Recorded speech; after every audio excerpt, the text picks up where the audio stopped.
பிஸ்மில்லாஹிர்ரஹ்மானிர்ரஹீம். எல்லாரும் கிதாபை கவனிங்க. ஆரம்பமாக ஹனஃபி சட்ட முறையில் ஃபிக்ஹுல் முயஸ்ஸர் அப்படிங்கிற கிதாபில் இன்ஷாஅல்லாஹ் இன்னைக்கு கிதாபு தஹாரத்தை பார்ப்போம். சுத்தம் அப்படிங்கிறது எந்த அளவுக்கு முக்கியமானது, எந்த அளவுக்கு இருக்கணும் அப்படிங்கிறத இதில் முதல் டாபிக் வச்சு உங்களுக்கு உணர்த்துறாங்க. ஏன் இந்த கிதாபை எழுதின இமாமு கிதாபு தஹாரத் அப்படிங்கிறத முதல் கொண்டு வரதுக்கு பதிலாக தொழுகை கொண்டு வந்திருக்கலாம், ஜக்காத்தை கொண்டு வந்திருக்கலாம், ஹஜ்ஜை கொண்டு வந்திருக்கலாம், அது யக்கீனை கொண்டு வந்திருக்கலாம், தக்வாவை கொண்டு வந்திருக்கலாம். ஆனால் கிதாபு தஹாரத்தை கொண்டு வந்தாங்க அப்படிங்கிறது காரணம் என்ன, இதனால் கொண்டு வந்தாங்க? ஏன்னா எல்லாத்துக்குமே அடிப்படையானது சுத்தமாகத்தான் இருக்கும். எல்லாத்துக்குமே அடிப்படை சரிங்களா? ஒரு விஷயத்தை, ஒரு நல்ல விஷயத்தை ஆரம்பிக்கிற, ஒரு தொழுகையை தொழுகணும் அப்படின்னு சொன்னால் அதுக்கு உடல் சுத்தம் இருக்கணும், உடை சுத்தம் இருக்கணும், உடல் சுத்தம் இருக்கணும். அப்போ சுத்தம் அப்படிங்கிறது ஒரு முக்கியத்துவம் வாய்ந்த ஒன்றா இருக்கும். அதனால தான் என்ன செய்கிறாங்க, கிதாபு தஹாரத்துன்னு சொல்லி ஆரம்பிக்கிறாங்க. அல்லாஹ் தஆலா அல்லாஹ் சுப்ஹானஹு வ தஆலா தன்னுடைய திருமறையான குர்ஆன்ல இன்னல்லாஹ இந்த இன்னல்லாஹ அப்படிங்கிறதுல இன்ன அப்படிங்கிறது எழுத்து நெசவு செய்யக்கூடிய ஒரு எழுத்து, ஒரு ஹுரூஃப் சரிங்களா? இன்னல்லாஹ நிச்சயமாக அல்லாஹ் யுஹிப்பு பிரியப்படுகிறான் தவ்வாபீன தௌபா செய்யக்கூடியவர்களை, தௌபா செய்பவர்களை அல்லாஹ் என்ன செய்யறான், பிரியப்படுறான்.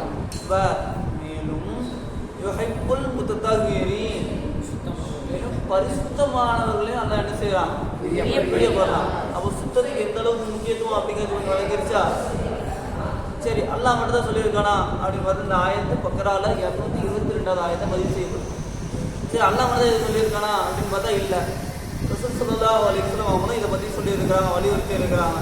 கால ரசூலுல்லாஹி ஸல்லல்லாஹு அலைஹி வஸல்லம், நபி ஸல்லல்லாஹு அலைஹி வஸல்லம் அவங்க சொல்றாங்க, அத்தஹூரு சுத்தமாகிறது, ஷத்ருல் ஈமான் ஈமான்ல ஒரு பகுதி, ஒரு பாகம் கூட சொல்லலாம்.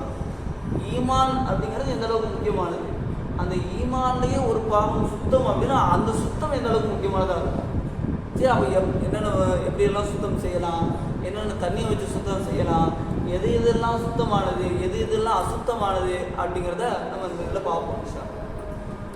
இப்போ முதல்ல இதில் தஹாரத் சுத்தம் அப்படிங்கிறது அதுவாகிறது அசாசு இபாதத், இபாதத்களுடைய அடிப்படை வந்துருச்சா?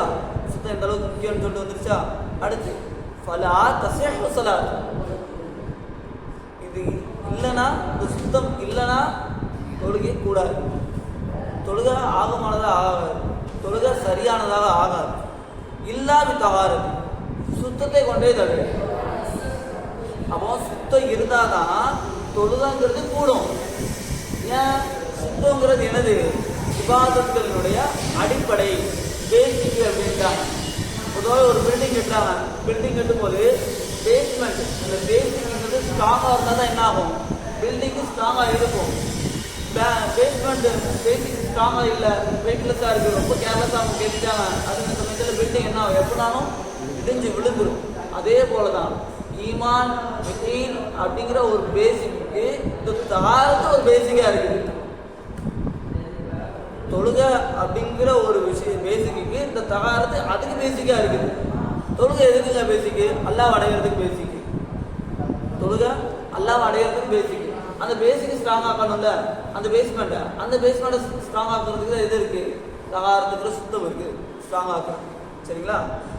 இப்போ அடுத்ததா கால ரசூலுல்லாஹி ஸல்லல்லாஹு அலைஹி வஸல்லம், நபி ஸல்லல்லாஹு அலைஹி வஸல்லம் சொல்றாங்க, மிஃப்தாஹுல் ஜன்னதி ஸலாத்து, சொர்க்கத்தினுடைய திறவுகோல் என்னது? தொழுகை.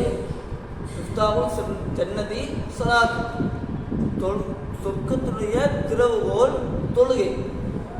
தொழுகை அந்த அளவுக்கு மேன்மையானது. சரி, இப்போ அந்த தொழுகை நம்ம ஸ்ட்ராங் ஆகணும்ல, அப்படின்னா தானப்பா சொர்க்கத்துக்குள்ள போக முடியும்.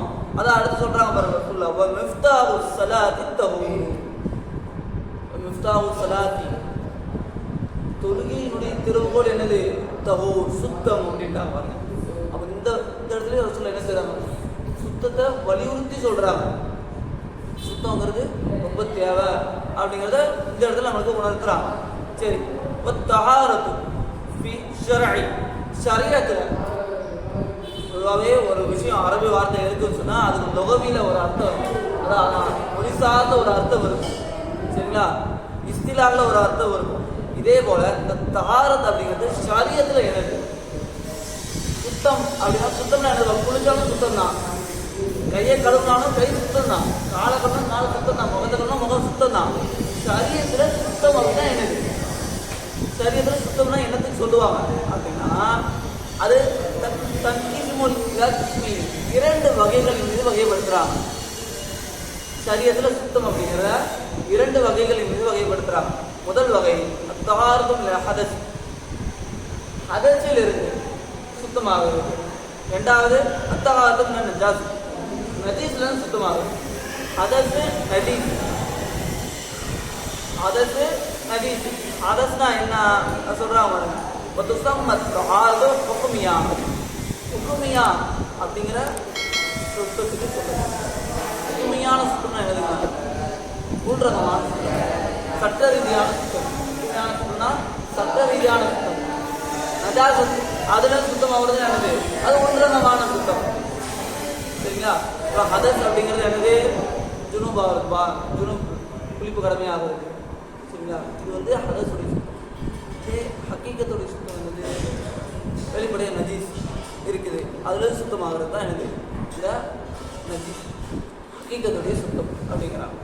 இப்போ தஹாரத்து லுகத்தி, இப்போ லுகத்தில் அதுக்கு அர்த்தம் என்ன அப்படின்னு பார்த்தா நலாஃபத்து, சுத்தம் தான், தெளிவான சுத்தம். நலாஃபத்து ரொம்ப தெளிவாக இருக்கும். இப்போ இதில் ஏதோ ஒரு கரை பட்டுருச்சு, இதில் ஏதோ ஒரு கரை பட்டுருச்சு, அந்த கையை தண்ணி ஊற்றி கழுவுறோம், ஆனால் அதோட வடு இருக்குது. இப்போ அது தெளிவான சுத்தமா இல்லை, சுத்தம் அவ்வளோதான், சுத்தமாயிடுச்சுட்டா. ஆனால் அதோட வடு இருக்குது, இது தெளிவான சுத்தமா இல்லை. இதே அதோட வடுவோடு போயிருச்சு, இந்த மாதிரி ப்ளைனாக பியூட்டிஃபுல்லாக இருக்குது, நல்லா ப்யூராக இருக்குது, அழகாக இருக்குது, தெளிவாக இருக்குது, கிளியராக இருக்குது அப்படிங்கிற சமயத்தில் இதை நம்ம என்ன சொல்லுவோம், இது நல்லா தெளிவான சுத்தம் அப்படின்னு. இப்போ அடுத்த சுத்தத்தை பற்றி ஃபுல்லாக சொல்கிறாங்க பாருங்க. அத்தஹாரத்து ஹதஸி ஃபதஹ்சுலு பில் உலூ. இப்போ ஹதஸ் இருக்குல்ல, இந்த ஹதஸுடைய சுத்தம் அப்படிங்கிறது எதை கொண்டு உண்டாகும் அப்படிங்கிறத உழுவை கொண்டு உண்டாகும், அவு பில் கஸ்லி குளிப்பை கொண்டு உண்டாகும், அவு பித் தயமத்தை கொண்டு என்ன ஆகும், அது உண்டாகும். இந்த தஹாரத்துல் ஹதஸி அப்படிங்கிறது இதா தஅத்தர இஸ்திஅமாலுல் மாஇ, தண்ணீரை கொண்டு தக்கடம் ஏற்பட்டாதான் தயமம் கூடும். தண்ணீரை கொண்டு அதை சொல்றாங்க பாருங்க, தெளிவாக சொல்றாங்க பாருங்க. சுத்தம் அப்படின்னா ஹதஸுக்கான சுத்தம் என்னது, ஒழு செஞ்சாலும் கூடிரும், குளிச்சாலும் கூடிரும், தயமம் செஞ்சாலும் கூடிரும். அப்போ நான் தயமமே செஞ்சுட்டு போயிடுவேனா, எனக்கு தயமம் பக்கத்தில் தான் இருக்குது, தண்ணீருங்கிறது ரொம்ப நீங்கிறது அதனால நான் தயமம் செஞ்சுட்டு போயிடுறேன் அப்படின்னு சொல்கிற அறிவாளிகள் தான் இருப்பாங்க. அவங்களுக்கு பின்னாடி சொல்லிட்டாங்க பாருங்க, உதர் இருக்கணும் அவனுக்கு, அந்த தண்ணீரை கொண்டு ஏதாவது தங்கடம் ஏற்படணும். தண்ணீர் அவன் யூஸ் பண்ணுறதுனால அவனுக்கு ஏதாவது நோய் வந்துடும், இல்லை இருக்கிற நோய் அதிகமாயிடும் அப்படிங்கிற பட்சத்தில் தான் என்ன அவன் தயமங்கிறது கூடும். ரெண்டாவதாக சொல்கிறாங்க நஜீஸ்கள் இருந்து சுத்தம் அப்படிங்கிறது என்னன்னு சொன்னால் ஃபதஹ்சுலு பி இராலத்தி நஜாஸதி வஸாயில்,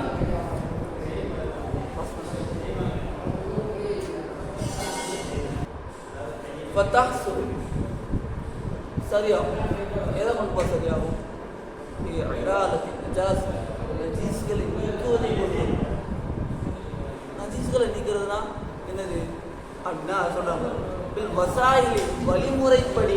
எந்த வழிமுறை, தஹார சுத்தத்தினுடைய வழிமுறை. அது என்னன்னு சொல்றாங்க பாருங்க, மினல் மாயில் சாலிஸ், குறிப்பான தண்ணீர். எல்லா தண்ணியும் வச்சு சுத்தம் செய்ய முடியாது, எல்லா தண்ணியும் சுத்தமும் கிடையாது, எல்லா தண்ணியும் வச்சு சுத்தம் செய்யவும் முடியாது. அவு அல்லது துராபி தாகிர், சுத்தமான மண், சுத்தமான மண்.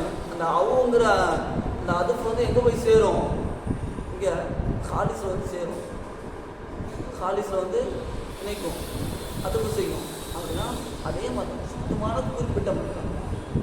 எல்லா மண்ணும் வந்துடாது, எல்லா மண்ணும் வந்துடாது, சுத்தமான குறிப்பிட்ட மண் தான்.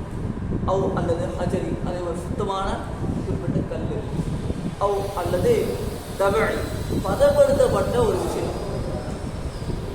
பதப்படுத்தப்பட்ட ஒரு விஷயம் பதப்படுத்திட்டாங்க அப்படின்னா சுத்தம் ஆயிரும். ஆனால் அதை பதப்படுத்துறதுக்கு முன்னாடி செய்ய வேண்டிய விஷயங்களெல்லாம் செஞ்சுட்டு அதுக்கப்புறம் பதப்படுத்திருக்கணும். சரிங்களா? அப்போ அது மியாவு அல்லது தான் சொல்ல மியாத்தவா இருக்கு. அவன் சொல்லிட்டாங்க மாயில ஹாலிஸ் குறிப்பான தண்ணின்னு சொன்னாங்கல்ல. என்னென்ன குறிப்பான தண்ணி அப்படிங்க பின்னாடி வளர்க்குறாங்க பாருங்க. அது என்னென்ன குறிப்பான தண்ணின்னு சொன்னாங்க. தான் சொல்ல தவா இருக்கு. வாய் முத்துல பொதுவான தண்ணி நினைப்பாங்க. இப்போ அம்மல் மாவு முத்தல். இப்போ மாவு முத்தலுக்குனா என்ன சொல்லுவாங்க? அல்ல அவ்வளோ எது மாவு தண்ணீராகும். அல்லது எப்படிப்பட்ட தண்ணீர் சொன்னால் பக்கைய அலா கலிகத்தையும் வலம் காலிதத்தையும் நிஜாஸ். அதில் இயற்கை தன்மை தான் அதிகமாக இருக்கும். சுபத்தில் அது அதிகமாக இருக்கும். சரிங்களா? அதில் என்னென்ன இருக்கணும்? டேஸ்ட்டு, நிறம், சுவை, மனம், இந்த மாதிரிலாம் எனக்கு எல்லாமே இயற்கை தன்மையில் கரெக்டாக இருக்கும். சரிங்களா? ஆனால் என்ன இருக்காது அதில் அதிகப்படுத்தா நஜீஸுங்கிறது மிகப்படுத்தப்பட்டதாக இருக்காது. மேலும் அதில் ஒரு விஷயம் விழுந்துச்சுன்னா அந்த விஷயம் அதிகமாக இருக்காது. தண்ணீர் அதிகமாக இருக்கும். அதை விட இதுதான் எனக்கு பொதுவான தண்ணீர். இப்போ அடுத்ததான் அந்த மாவுல் முத்தலக்குனா என்னென்ன அப்படின்னு சொல்கிறாங்க பாருங்கள். மாவு சமா, வானத்துடைய தண்ணீர், மாவுல் நகர், ஆற்றினுடைய தண்ணீர், மாவுல் கிணற்றினுடைய தண்ணீர், மாவுல் ஐன் ஊற்று தண்ணீர், மாவுல் நகர் கடலுடைய தண்ணீர், மாவு தாவு சல்ச் ஐஸ் கட்டியிலிருந்து உருகி வந்த தண்ணீர், மாவு தாவுக்கு இருக்காது, பனிக்கட்டி உருகி வந்த தண்ணீர். ரெண்டுமே ஒன்று தான். ஐஸ் கட்டி வேறு, பனிக்கட்டி வேறு. ஐஸ் கட்டி நாங்கள் முதுகுள்ள வைப்போம். பனிக்கட்டி பனி இமயமலை. சரிங்களா? ஆக இன்னைக்கு தண்ணீர்னா என்ன, தண்ணீர் எந்த அளவுக்கு முக்கியம், வேறு எதில் மட்டும்தான் சுத்தம் பண்ணலாம் அப்படிங்கிறத நினைச்சிட்டாங்க. நம்மளுக்கு அடிப்படையாக சொல்லி தந்துட்டாங்க.